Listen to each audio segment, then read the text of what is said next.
네, YTN 라디오 청취율 조사 기간엔 뉴스파이팅 듣고 있다 답해주시는 거 잊지 않으셨죠? 자, 청취율 조사도 청취자들의 민심을 알아보지만 국민들의 민심은 지금 어디로 가고 있을까요? 정말 어렵습니다. 그걸 알려드릴 신적인 경제에 오른 두 분 여론 뚱신에서 만나봅니다. 배종찬 인사이트 K 연구소장 오셨습니다. 어서 오십시오. 안녕하십니까. 배종찬입니다. 네, 김봉신 메타보이스 부대표 오셨습니다. 어서 오십시오. 예, 안녕하십니까. 네, 자 체포영장 발부 집행이 됐습니다. 현직 대통령 사상 처음이고요. 전 세계적으로도 그렇게 많은 국가가 아닌 곳에서 이루어졌던 일입니다. 일단은 이게 여론에 어떤 영향을 미칠지도 궁금하고요. 상황이 좀 어렵습니다. 두 분의 논평과 여론 추이도 좀 말씀 부탁드립니다. 네. 예, 먼저 하시죠. 괜찮으시죠? 가위바위보로 하시죠. 네. 네. 아니, 이건 뭐 배종찬 소장님이 관록 있으시니까 먼저. 저는 이제 윤석열 대통령이 이제 체포가 됐습니다. 네네. 이 기점을 통해서 끝장 진영 대결이 벌어질 가능성이 매우 높다. 끝장 진영 대결로 데이터상으로 간다. 보면 예. 중도는 없어요. 예. 이 이야기가 요즘에 일종의 밈처럼 전파되고 있는 겁니다. 중도는 실제로는 있지만 없는 건가요? 아니면 진짜 없어진 건가요? 중도에 자리가 없어요. 아. 중도가 설 자리가 없습니다. 그러니까 이제 미국 정치도 그렇고 일본 정치도 그렇고 네. 중도라는 것은 아주 중요한 정치의 변수거든요. 네. 또 중도를 포섭하기 위한 것이 정치의 목적일 정도로 중요합니다. 근데도 불구하고 지금은 완전히 진영 간 고리 역대 저는 이게 제가 지나친 해석일 수도 있고 제가 무슨 네. 뭐 설민석 같은 역사학자도 아니지만 한반도가 생긴 이래로 가장 진영 간 골이 깊지 않을까. 오늘 제목이 나왔네요. 제 추론은 그렇습니다. 왜냐하면 8년 전에 탄핵 국면에서는 진영 간 고래 깊이가 500m였다면 네. 저는 지금 5만 미터다. 왜냐하면 지금 소개해드리는데 오늘 소개해드리는 모든 조사는 중앙선거여론조사심의위원회 홈페이지에서 확인 가능합니다. 여론조사 공정이 펜앤마이크의 의뢰를 받아서 12, 13일 실시한 무선 네. 자동응답 조사 결과인데요. 윤석열 대통령 지지 여부를 물어봤습니다. 네. 근데 윤석열 대통령 지지한다가 46.6%, 예. 지지하지 않는다가 52.2%입니다. 네. 이거 두 개 더해 보십시오. 얼마입니까? 98.8이 되네요. 여기에 98.8이면 1.2%밖에 안 남아요. 예. 없다는 이야기예요. 중도가. 이런 조사가 있을 수가 있습니까? 이 조사의 문항을 사실 안 보고는 지금은 잘 알 수는 없습니다만 이 결과론만 놓고 보면 그렇죠. 중간이 없네요. 왜냐하면 지지할 수도 있고 지지하는지 지지 안 하는지도 모르겠다라고 하는 응답이 적어도 10에서 15%는 있어야 되겠죠. 물론 자동응답 조사이기 때문에 이 비율이 적은 건 이해가 돼요. 작은 건 예. 이해가 될 수 있지만 거의 없어요.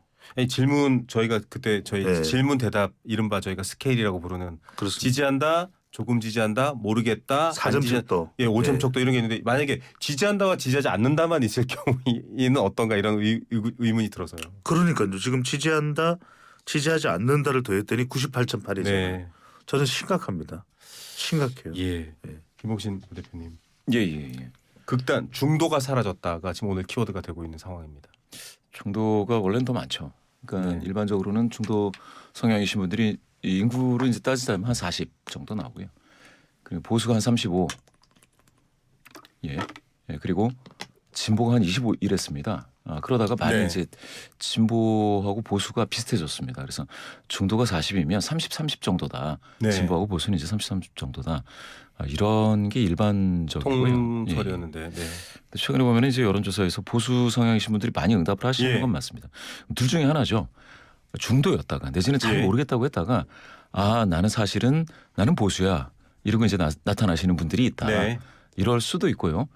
또 다른 경우에는 보수 성향이신 분들이 유독 그 여론조사의 응답을 빨리 하시고 예. 적극적으로 하시는 거예요. 예. 여론조사는 이게 투표하고 다르게 정해진 시간 내에 다 들어와라가 아니고 어떤 다 참여한 더 이상 안 받습니다. 목표 표본이 다 구해지면 그렇죠. 네. 예. 그러니까 어떤 성연령 지역 해서 어느 지역에서 어느 성연령에서 먼저 응답하는 사람들이 빨리빨리 채워지면 더 이상 안 받거든요. 예. 그러면 보수 성향이신 분들이 서울에 40대 뭐 여성이다. 뭐 이러면 많이 들어왔다. 네. 그러면 더 이상 거기서 안 받기 때문에 네. 예, 사실 제가 봤을 때는 응답 적극성이 강한 네. 어떤 이념 성향자가 우선적으로 추출된다라는 게 좀 맞습니다.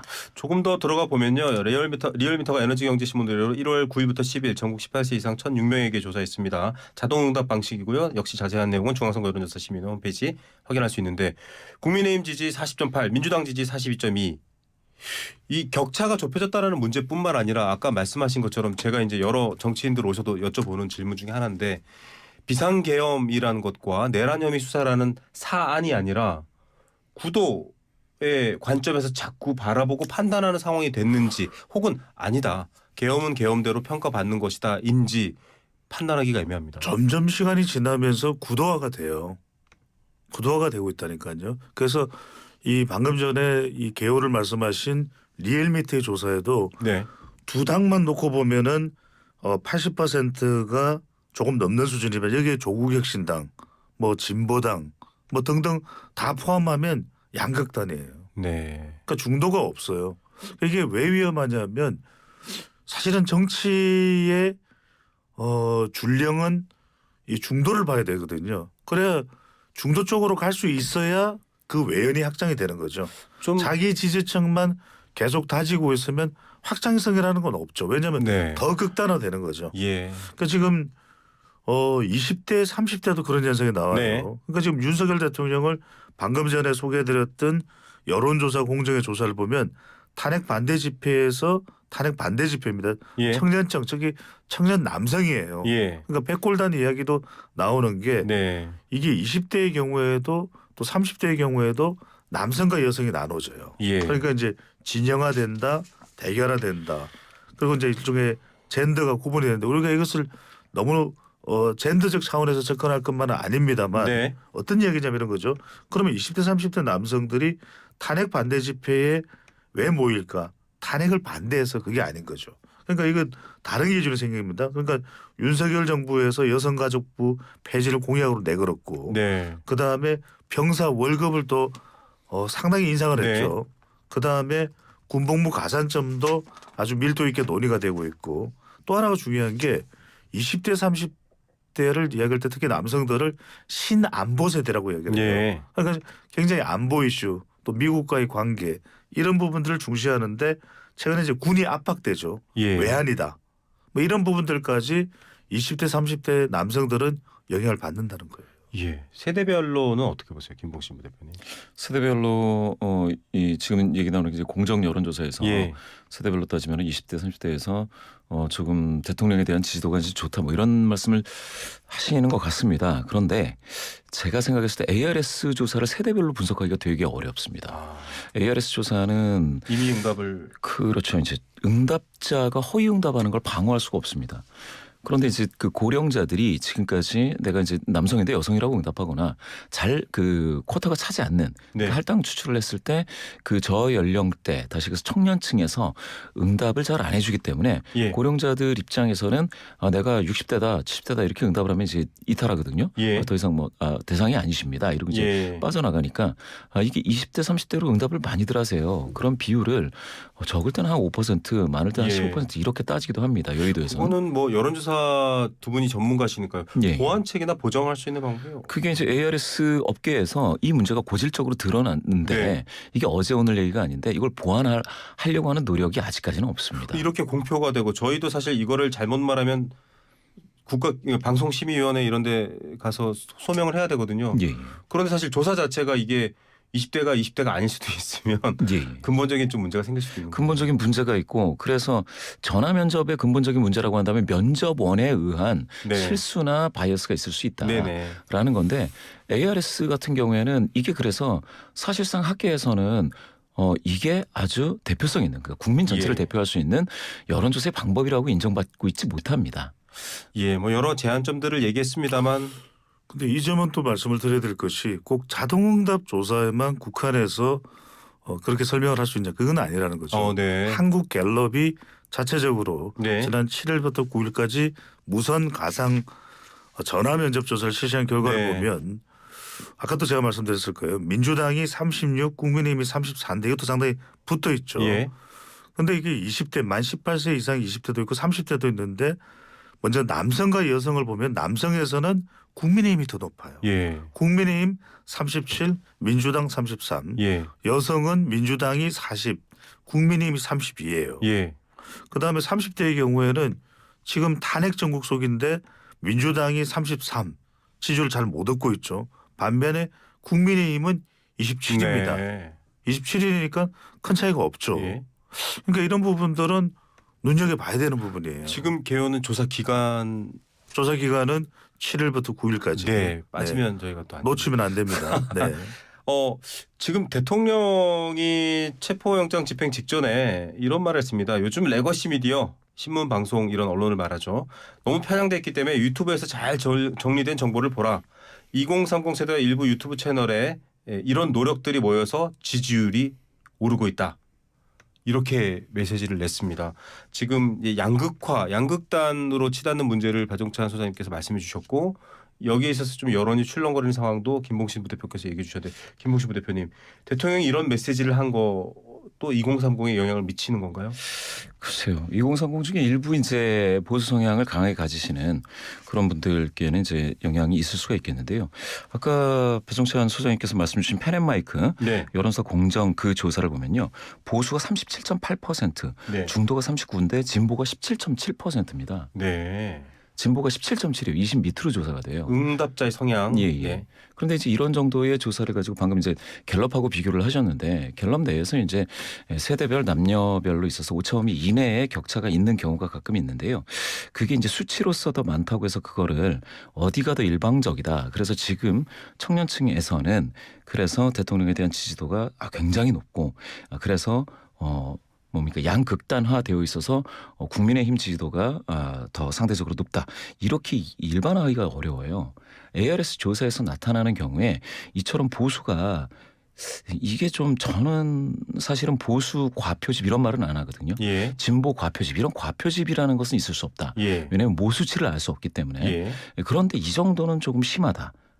라는 생각은 하고 있습니다. 진보가 20%도 안 되는 조사에서 그것도 ARS 조사거든요. 최근에 무선 RDD ARS 그리고 그러한 조사에서 응답률이 평상시보다 한 2배 이상 높게 나타나는 그런 네. 조사의 경우 보수가 진보보다 이렇게 이 정도 따지면 지금 20%포인트 더 많이 잡힌 겁니다. 예.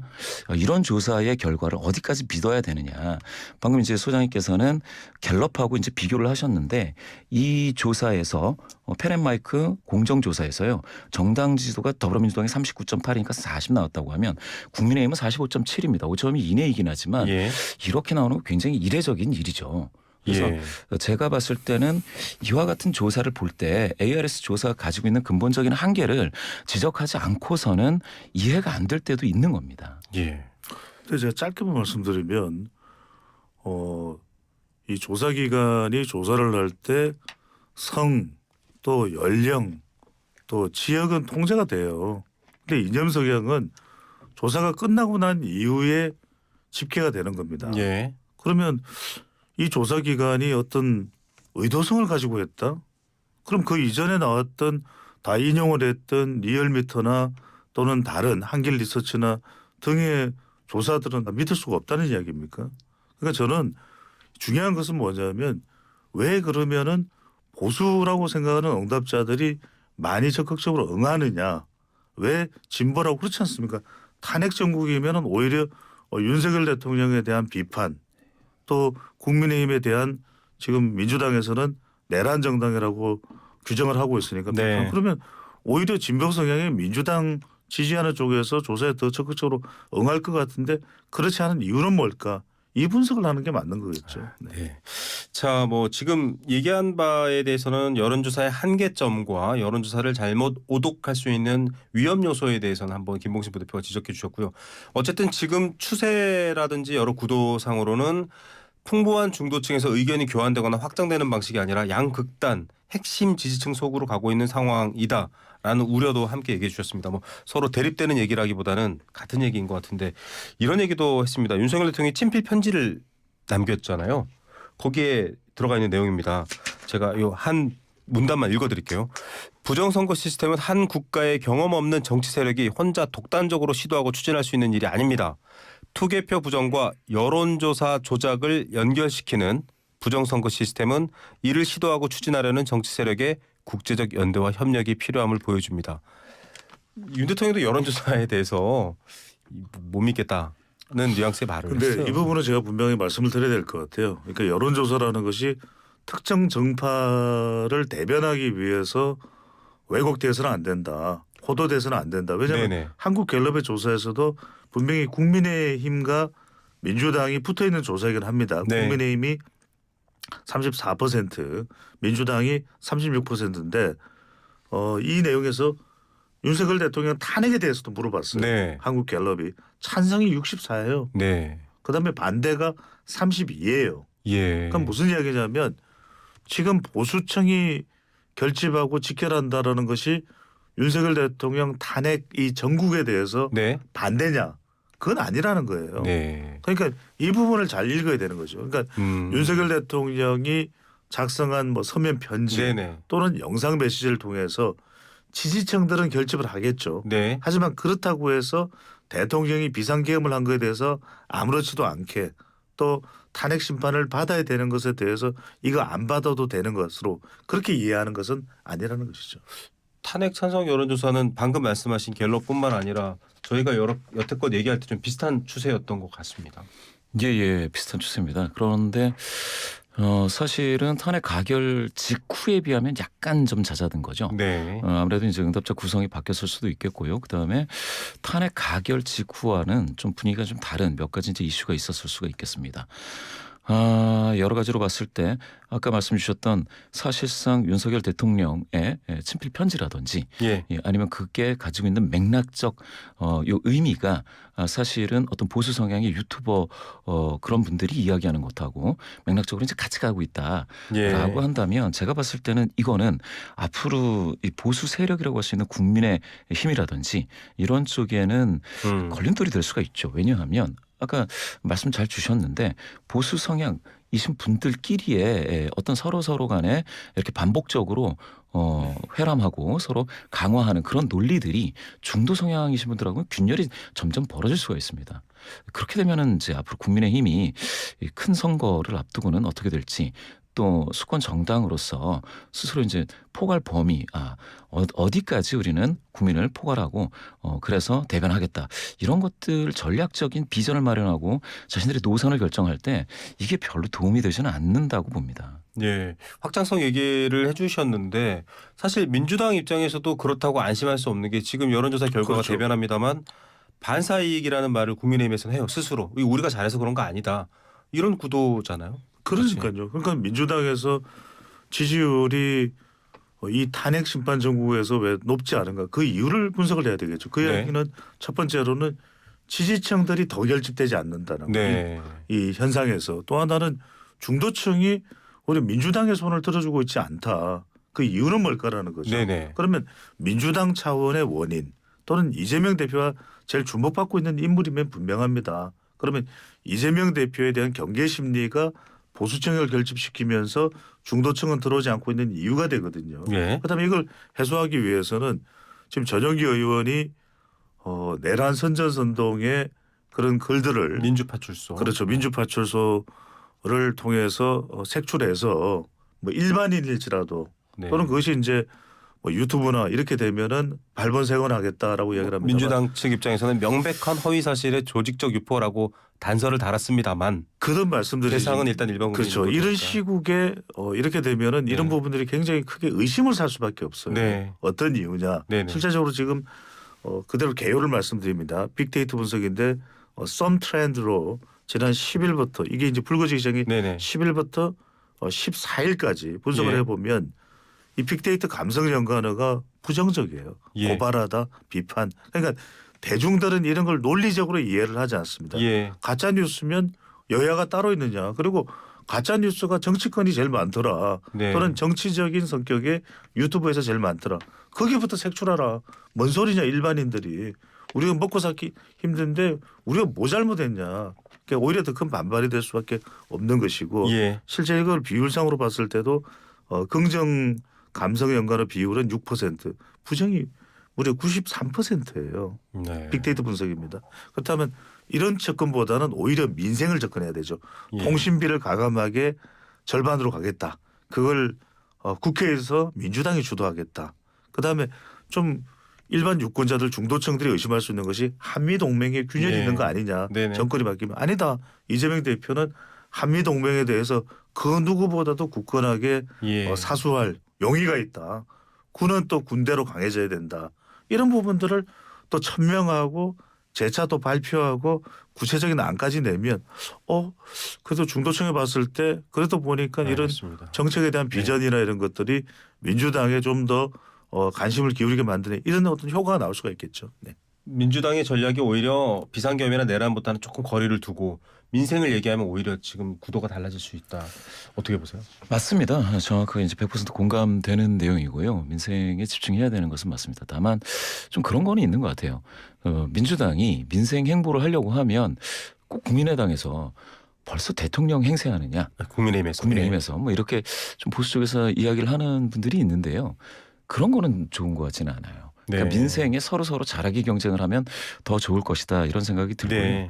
예, 그래서 민주당이 최근에 약간 좀 뭐라고 해야 되나 좀 국민적으로 이 국민 전체에 있어서는 이 사태를 빨리 해결하자라는 다급함이 있었다고 한다면 민주당이 이걸 좀 조급하게 정치적인 논리로 해석을 하고 예. 있다라는 겁니다. 그런 의미에서 배 소장님께서 말씀하신 민생에 좀 더 네. 좀 집중을 해봐라라는 제언은 알겠습니다. 상당히 이제 귀한 말씀으로 들어야 될 것 같습니다. 통신요금 반값에서 저는 가슴이 출렁 내려앉았는데 그거 실현해 주시는 분 저도 좋아할 것 같습니다. 그러니까요. 네. 이게 대표적으로 이제 이탈리아의 오성운동 정당이 네. 오히려 국민들이 가슴에 와닿는 것. 가령 우리가 매일 오죽했으면 수돗물을 믿기가 쉽지 않습니다. 아리수가 네. 있기는 합니다만 네네. 서울 지역의 경우에는. 그래서 다 정수기 사고 물 사다 먹잖아요. 네. 정말 수도관을 최상급 스테인레스 이 관으로 다 바꾸겠습니다. 오. 얼마나 획기적입니까?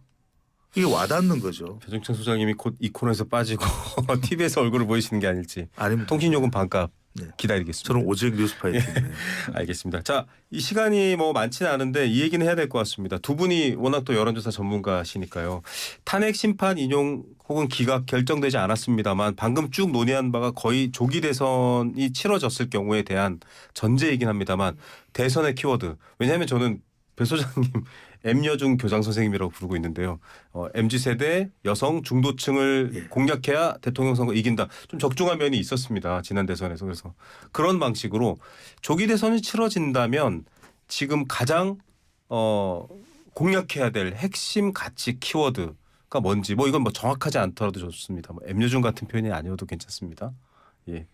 이번에 제가 먼저 예, 예. 말씀드리겠습니다. 제가 생각했을 때는 이번 대선이 굉장히 짧죠.